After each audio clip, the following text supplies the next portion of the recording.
வணக்கம் மக்களே, welcome to the adventure show. இன்னைக்கு ஷோல நம்ம பார்க்க போறது அமெரிக்கன் அண்டர்டாக் அப்படின்ற ஒரு ஹாலிவுட் மூவியோட ரிவ்யூ.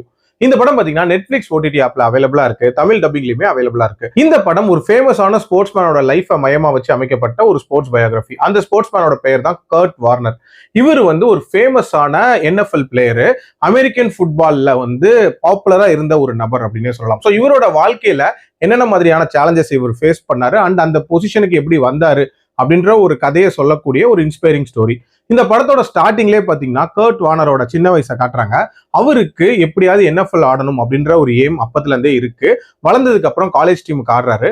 காலேஜ் டீம்ல கோச் இவரை ப்ராப்பரா டீம்ல சேர்த்துக்கிறதே இல்லை. காரணம், இவர் ரொம்ப செல்ஃபிஷா ஆடுறாரு அப்படின்ற ஒரு காரணத்துக்காக அந்த டைம்ல எப்படியாவது இவர் டீமுக்குள்ள இடம் பிடிக்கணும் அப்படின்ற மாதிரி யோசிச்சுட்டு இருப்பாரு. அப்பதான் இவர் லவ் ரிலேஷன்ஷிப்லயுமே ஈடுபடுவாரு. இவரோட பார்ட்னரை கிளப்ல பாக்குறாங்க அண்ட் அவங்களுக்குள்ள ஒரு விதமான ஃப்ரெண்ட்ஷிப் உண்டாகுது. பட் அவங்களுக்கு ஆல்ரெடி கல்யாணம் ஆயிருக்கும் அண்ட் 2 குழந்தைகளும் இருக்கும். அதுலயும் ஒரு பையன் ஒரு டிசபிலிட்டியோட இருப்பான் அப்படின்ற மாதிரி காட்டுவாங்க.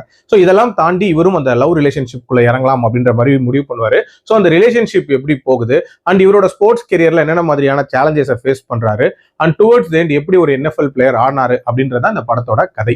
எனக்கு இந்த படத்துல பிடிச்ச விஷயம் அப்படின்றது, இந்த படத்துல ஒரு வித்தியாசமான ஸ்போர்ட்டை மையமா வச்சு அமைக்கப்பட்ட ஒரு ஸ்போர்ட்ஸ் டிராமாவா இருந்துச்சு.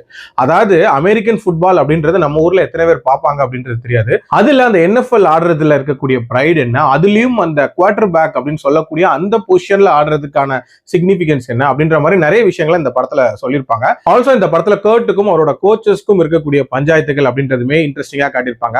அந்த யூனிவர்சிட்டி கோச் கிட்டயும் பஞ்சாயத்து இவருக்கு இருந்துட்டு இருக்கும். அதே மாதிரி NFL சான்ஸ் கிடைக்கும் போதும் அங்க மைக் அப்படின்ற ஒரு கோச் இருப்பாரு, அவரோடையும் இவருக்கு பிரச்சனைகள் இருக்கிற மாதிரி காட்டியிருப்பாங்க. அந்த காட்சிகள்லாம் நீட்டா இருக்கும். ஆல்சோ இவரோட அந்த லவ் ரிலேஷன்ஷிப்ல இருக்கக்கூடிய பிரச்சனைகள் அண்ட் மேரேஜ் லைஃபுக்கு அப்புறமாட்டி எவ்வளவு சப்போர்ட்டிவா அவங்களோட பார்ட்னர் இருந்தாங்க அப்படின்ற அந்த போர்ஷன்ஸும் நீட்டா எடுக்கப்பட்டிருக்கும்.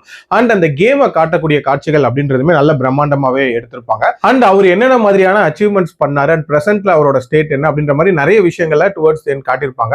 ஒரு மாதிரி இன்ஸ்பைரிங்கான ஒரு ஸ்போர்ட்ஸ் மூவி தான். பட் பிரச்சனை என்ன அப்படின்னா, ஒரு விதமான அந்நியத்தன்மை அப்படின்றது இந்த ஸ்போர்ட்ஸ் டிராமால இருந்துச்சு அப்படின்னே சொல்லலாம். அது மட்டும் இல்லாம அந்த அட்ரினலின் ரஷ் ஆகிற மாதிரியான ஸ்போர்ட்ஸ் மூமெண்ட்ஸ் அப்படின்றதெல்லாம் இதுல இல்லவே இல்லை. ரொம்ப நார்மலா நகர்ந்து போற மாதிரி தான் இருக்கும். ஸோ இன்னுமே கொஞ்சம் எமோஷனலா, இன்னுமே கொஞ்சம் இன்ஸ்பைரிங்கான ஒரு கதையா இதை காட்டியிருந்திருக்கலாம். மேபி இது அவரோட லைஃப்ல நடந்த சம்பவத்தை ட்ரூவா எடுக்கணுங்கிற மாதிரி முயற்சி பண்ணியிருக்காங்க. இன்னுமே கொஞ்சம் டிராமா ஆட் பண்ணியிருந்தா இன்னுமே இன்ட்ரெஸ்டிங்கா இருந்திருக்கும். ஓவரால் என்ன பொறுத்த வரைக்கும் ஒரு வித்தியாசமான ஸ்போர்ட்டை மையமா வச்சு அமைக்கப்பட்ட ஸ்போர்ட்ஸ் டிராமா. ட்ரை பண்ணி பார்க்கலாம். என்னோட ரேட்டிங் இந்த படத்துக்கு 3/5. அடல் கண்டென்ட்டை பொறுத்த வரைக்கும் ஒரு சில காட்சிகள் இருக்க தான் செய்யுது. அதுக்கு ஏற்ற மாதிரி பிளான் பண்ணிக்கோங்க. மீண்டும் அடுத்த விமர்சனத்தில் சந்திக்கிறேன். நன்றி, வணக்கம்.